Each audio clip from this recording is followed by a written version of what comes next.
Hello, this is Mrs. Ward, and I'm going to go over the homework from section 2.2, which is basic differential rules and rates of change. So these are the ones where you're allowed to use the properties. You no longer have to use the definition, so finding the derivative is a lot faster and a lot quicker.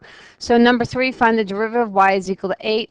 That is just simply a constant, so the derivative, using the correct notation, will just be the derivative is equal to 0. Remember, the derivative of any constant is always equal to 0. Number 6, what is the derivative? I'm going to take the 8 times the x, decrease the power by 1, and my answer is just going to be 8x to the 7th. Very simple. Okay, number 9, before I do number 9, I'm going to rewrite that. So I'm going to say f of x is equal to x to the 1/5 power. Then I'm going to follow the power rule. I'm going to do f of 1/5 times x, decrease 1/5 by 1, so it's 1/5 minus 1, which is 4/5. And so my final answer is going to be 1 over 5x to the 4/5. Remember, positive exponents is how your final answer should be written. Number 12, doing the derivative. This is just a regular line, a linear equation, so the slope is always 3. The derivative is going to be 3. Remember, the derivative of this one is 0. So 15, the derivative, going piece by piece, the derivative of x squared will be 2x, plus the derivative of 4x to the third will be 12x squared. Number 18, find the derivative. So I'm going to do part by part and term by term. So when I find the derivative, I'm going to say 6x squared minus 2x plus 3. Number 21, the derivative is going to be 2x. And then the derivative of, so this is minus and then 1/2, and then the derivative of cosine is negative sine of x. So when I combine my like terms or clean it up a little bit, I'm going to have plus 1/2 sine x. 24, I'm going to rewrite first. I'm going to make this 5 over 8x to the third plus 2 cosine x. Still rewriting it. I'm going to say y is equal to 5/8 times x to negative 3 plus 2 cosine x. Now that I have it written like that, it's going to be so much easier to find the derivative. So when I do the derivative, I'm going to take negative 3 times 5/8, which will be negative 15/8, decrease the power by 1, so that'll be negative 4, plus 2, and then the derivative of cosine is negative sine x. So just rewriting it, so I don't have negative exponents, I'm going to have negative 15 over 8x to the fourth minus 2 sine x, and that is my final derivative. Number 27, they want you to rewrite first. So the first thing I'm going to do is do that 3, raise that whole thing to the third power, so there'll be 2/8x to the third. Still rewriting it, I'm going to write that as 3/8 x to negative 3. Now when I find the derivative, that's going to be negative 9/8 x to negative 4. Write it with a positive exponent, that's going to be negative 9 over 8x to the fourth. And that is my final derivative. Number 30, it's 4 over x to negative third, which will be 4x to the third, because in that negative exponent means that you need to take the reciprocal of that. And so now when I do the derivative, I'm going to have 12x to the second. Whoopsie. Just seeing if you were paying attention. It's 12x to the second. Okay, number 33, they give you a function, and then they give you a point and says find the slope of the graph of the function at the given point. Use the derivative feature in your graphing utility to confirm your results. Probably not. Well, I could. I'm not going to, but you know how to do that on your calculator. So here when I find the derivative, I'm going to do the derivative of negative 1/2 would just be 0. Then 3 times the 7/5 will equal 21/5. Reduce the power by 1, so that would be 21/5 x squared. I want to find the derivative when f is equal to 0, when x is equal to 0, I should say, and then there's 0, so I'm going to have 21/5 times 0 squared, so that's just going to be 0. Number 36, same thing. Before I can find the derivative, though, I have to rewrite it because you're going to learn something called the chain rule and the product rule and all that later on. So you cannot just take the derivative of 5 minus x squared. I'm going to have to FOIL this out is what I'm trying to say. 25 minus 10x plus x squared. That's what I get when I FOIL it. I'm going to go ahead and distribute my 3. So I'm going to have 75 minus 30x plus 3x squared. Now that I have it rewritten, I'm going to find, oopsie, now I'm going to find the derivative. And when I find the derivative, I'm going to have negative 30 plus 6x.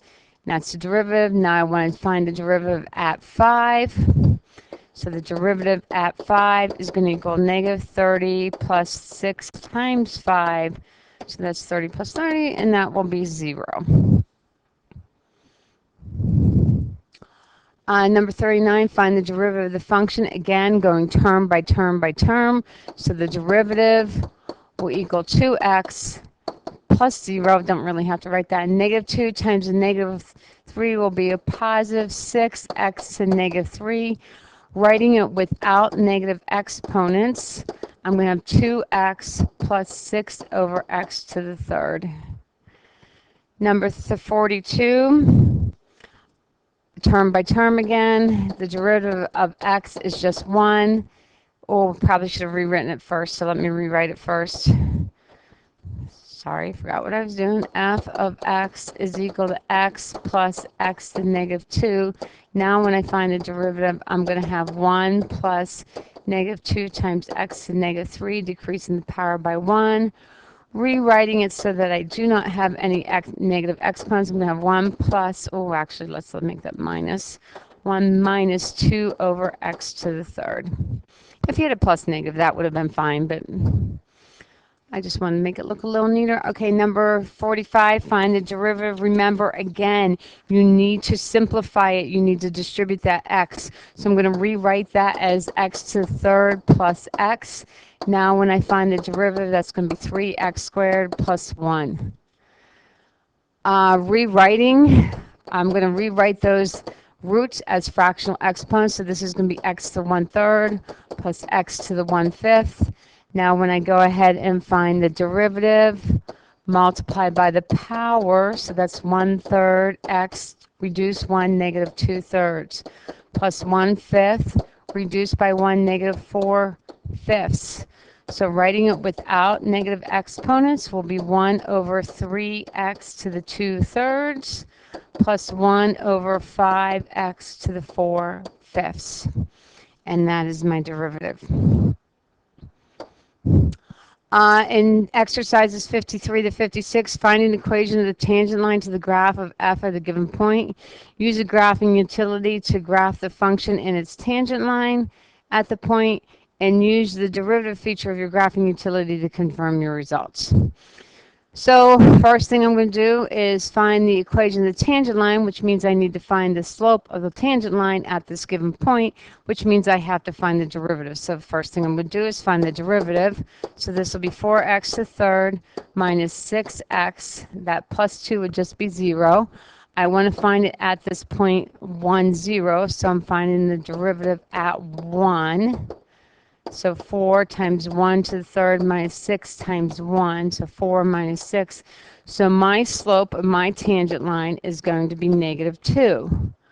And once the equation, so now I'm doing slope-intercept form, so y minus 0 is equal to my slope times x minus 1. So I'm going to have negative 2x plus 2. So that is the equation of the tangent line. So now it wants me to find the equation, use the graphing utility to graph the function and its tangent line. Let's go ahead and do one so you can see what it's supposed to look like. So I'm getting out my calculator. I am graphing the function, so let's add a graph page. I am going to graph x to the fourth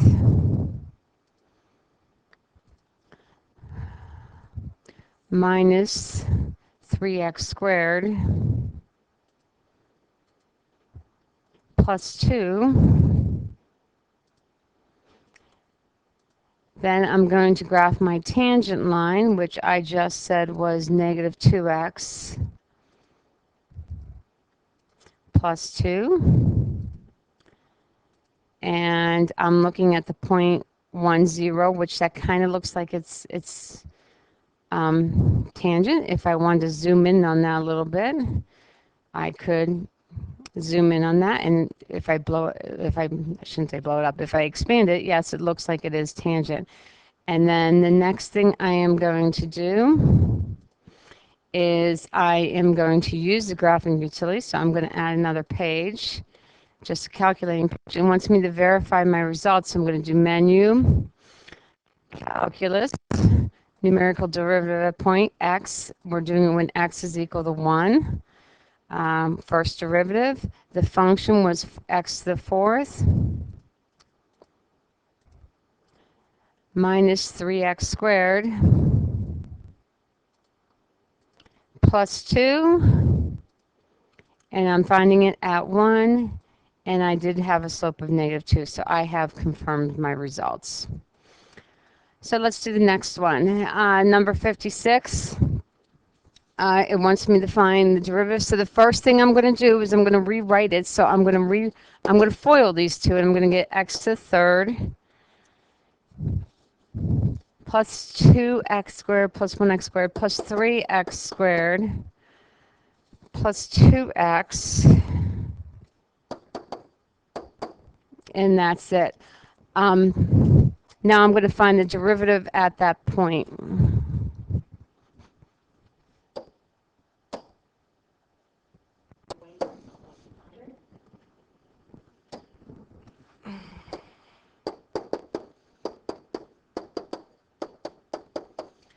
So that's my derivative. Now I want to find my derivative at that 0.16. So I am going to do substitute in 1. There's 6 there. And when I do that, I get 3, 6, 9, 10, 11. So I get a slope of 11. So that's my slope. Now I'm going to write the equation of the tangent line. So I'm going to do y minus 6 is equal to 11 times x minus 1.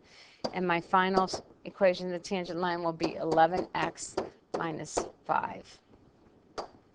Okay, number 57, determine the points, if any, of which the graph has a horizontal tangent line. Remember, if it's asking for a horizontal tangent line, that means you want your slope of that tangent line to be 0. In other words, the derivative should equal 0. So when I do number 57, the first thing I'm going to do is find the derivative. So that will be 4x to the third minus 16x. And I wrote 12, don't know why. So now I'm going to set that equal to 0.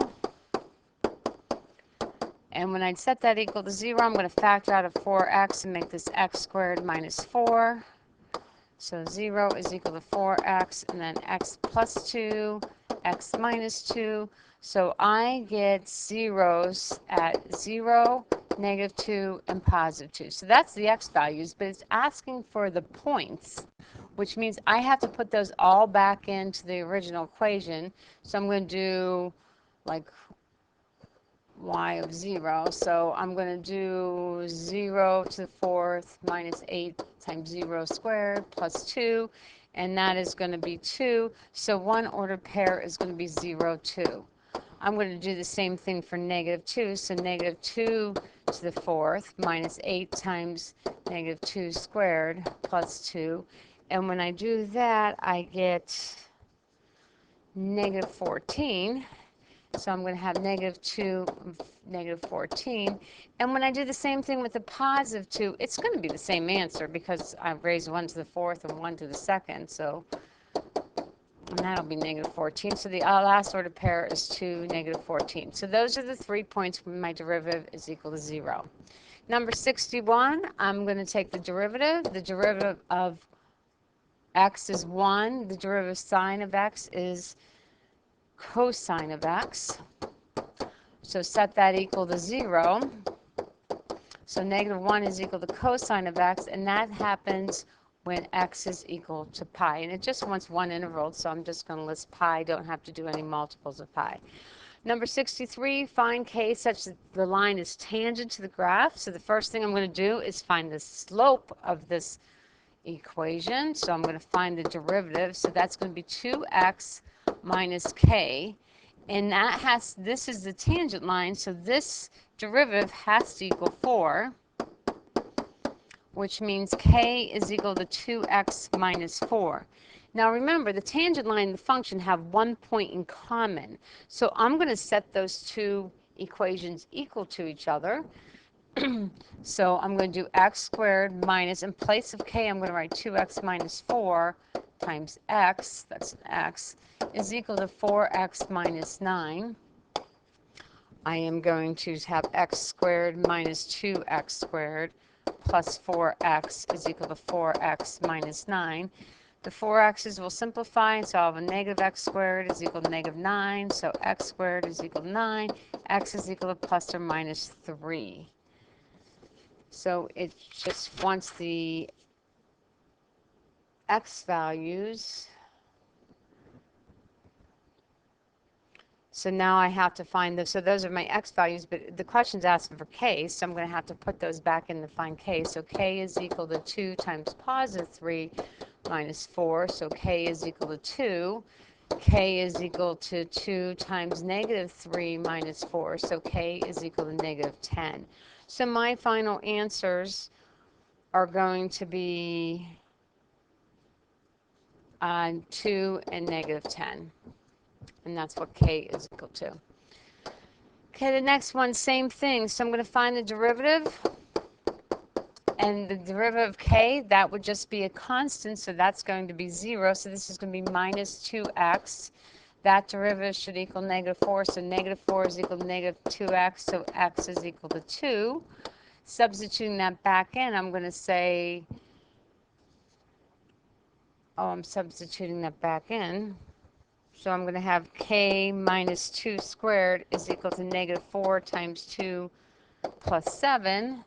So I'm going to have k minus 4 is equal to negative 8 plus 7. So k is equal to 3. Number 67, I'm going to make this larger if I can. It says, between which two consecutive points is the average rate of change of the function greatest? The average rate of change means I'm drawing a secant line. I want the steepest secant line. So I have a secant line here, I have a secant line here, secant line here, and secant line here. Well, looking at those 4 lines, the one that has the largest positive slope is going to be the one between A and B. So I'm going to say between A and B. Then is the average rate of change of the function between A and B greater than or less than the instantaneous rate of change of B? So here's the average rate of change. Here's the instantaneous rate of change of B. That would be a tangent line. So I'm going to say that the is greater than. And then sketch the tangent line of the graph between C and D such that the slope of the tangent line is the same as the average rate of change. So I'm just going to sketch the secant line between those two. And that would be my tangent line. All right, give me another second. So on 75, it's asking me to show that the graph of the function f of x is equal to 3x plus sine of x plus 2 does not have a horizontal tangent line. So by horizontal tangent line, that means that they want me to show that the derivative of f of x will never equal 0. That's what they're asking me. So I'm going to find the derivative of f of x. The derivative of 3x is 3. The derivative of sine of x is cosine x. And the derivative of that 2 is just going to be 0. So I'm not going to bother writing anything for that. Then what I'm going to do is I am going to set this equal to 0. And I am going to solve. So when I do this, I get negative 3 is equal to cosine of x. And that you should say, wait a second, that can't happen. Because cosine of x has to be between negative 1 and positive 1. So it's never going to equal negative 3. So this is not possible. And since that is not possible, that means this derivative will never equal 0, which means you will never have a horizontal tangent line. Hope that helps. Moving on. All right, so these are true and false, and it says if it is false, you have to explain why it is or give an example to show it's false. That example that you're giving is called a counterexample. So on number 83, it says the derivative of f of x is equal to g of x, and f of x, the functions are equal. And that is going to be false, and that's because that whole constant thing, And by constant thing, that means the derivative of a constant is 0. So let's say f of x was equal to 3x plus 5. And let's say g of x was equal to 3x minus 9. Well, the derivative of f of x is going to be 3. The derivative of g of x is also going to be 3. So here's an example where the derivatives are equal to each other, but the functions are not equal to each other. So that is my counterexample for number 83. Number 84, it says, given that f of x is equal to g of x plus a constant, then the derivatives are equal to each other. And that is true. Now, it doesn't ask me to explain why, but I'm going to give you an example of why that works. So if f of x is equal to x squared, and g of x is equal to the same thing, but adding a constant, so I'll just add 5, the derivatives, this will be 2x, and the derivative of this one will also be 2x.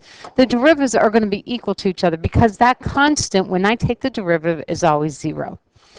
Number 85 is, it's kind of one of my favorites to give to you guys because you need to grasp the idea that pi is a constant. So the derivative of any constant is going to be 0. So 85 is false. Because if you want to think of y is equal to pi squared, well, that's like 9.96, I think. 9.869. We'll call it 87.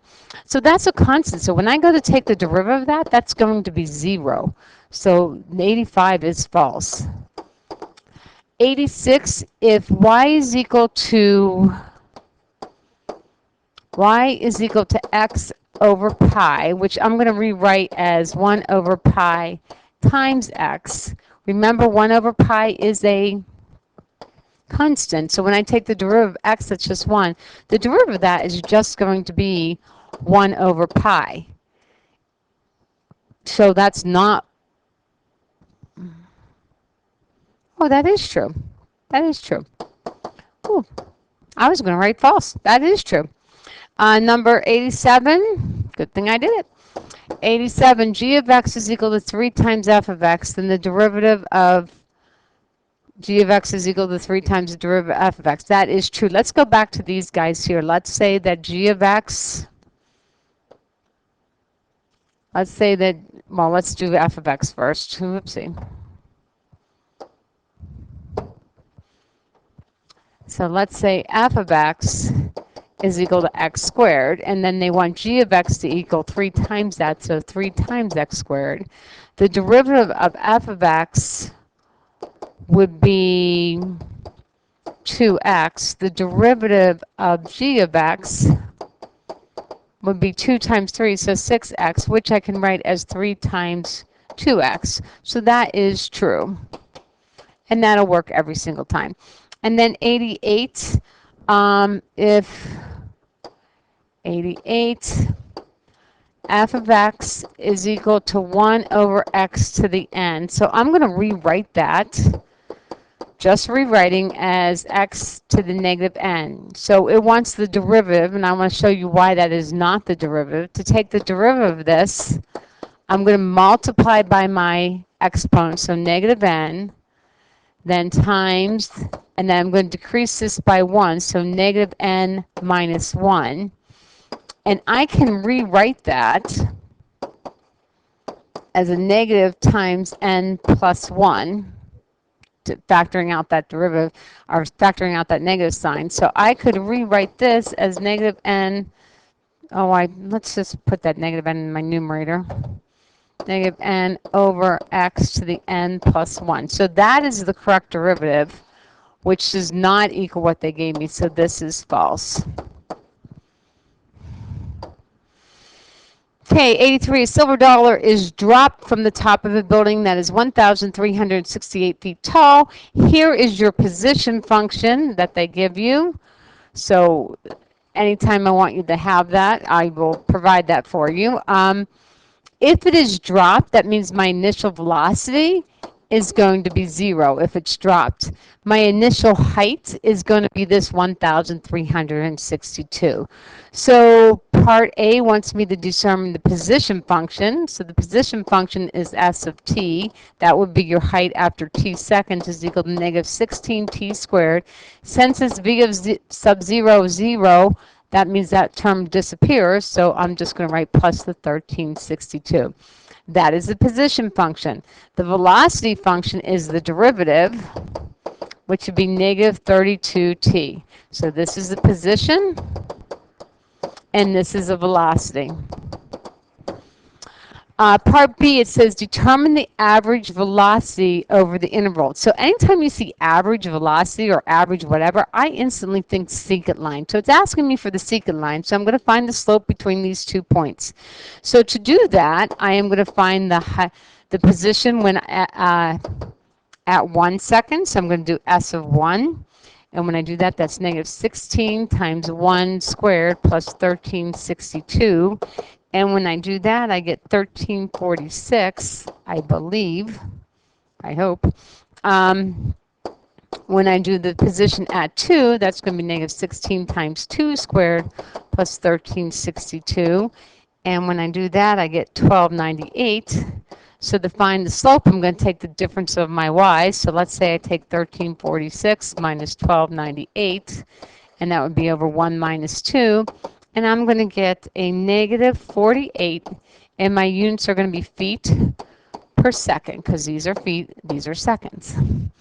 Part C says find the instantaneous velocity, which means I'm going to use my velocity function, when t is equal to 1 and when t is equal to 2. So S prime of 1 is going to be negative 32 times 1, and that's going to be negative 32 feet per second. And then my instantaneous rate of change at 2 seconds is going to be negative 32 times 2, which will be negative 64 feet per second. Then part D asks, find the time required for the coin to hit the ground level. So I'm going back to my position function, and I want to hit the ground. So I want the S of t to be equal to 0, because that means I'm hitting the ground. My height is 0, so that's going to be negative 16 t squared plus 1362. And let's put the 16t squared over here.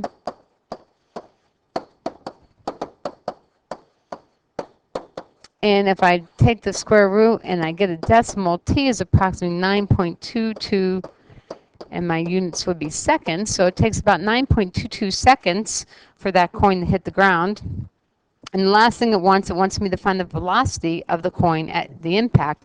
In other words, it wants the velocity at 9.22 seconds. So that's the last thing I'm going to do, is I am going to find the velocity at that 9.22 seconds, which will be negative 32 times that 9.226.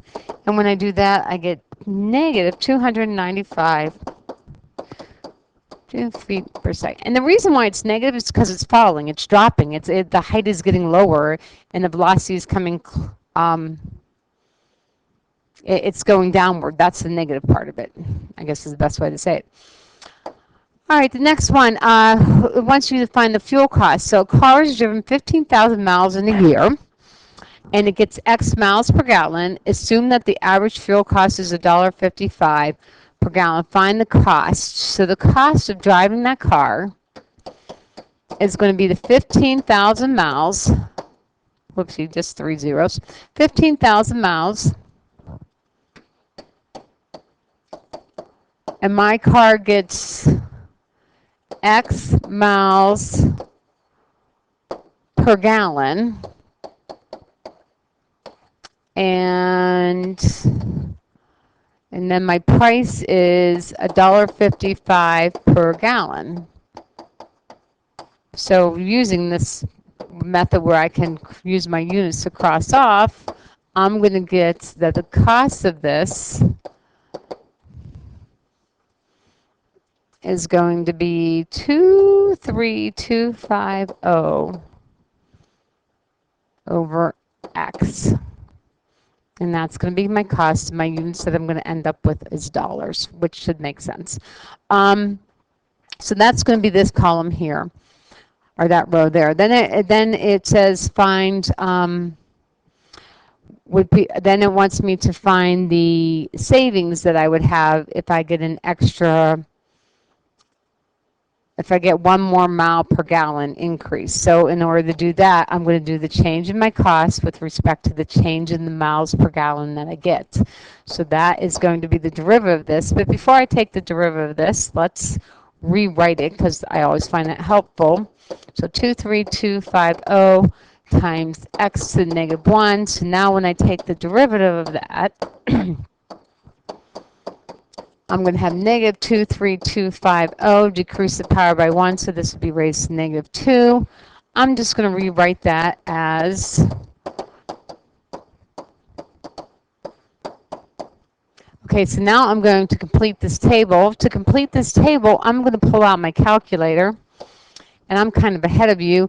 I put in the first graph, that's my cost function, and then I put in the next one, which would be my savings per year per each additional mile per gallon. So when I hit Control T, I see the first one I wanted was 10, so let's go down to 10. So at 10, it's going to cost me $2,325 to drive that car to 15,000 miles.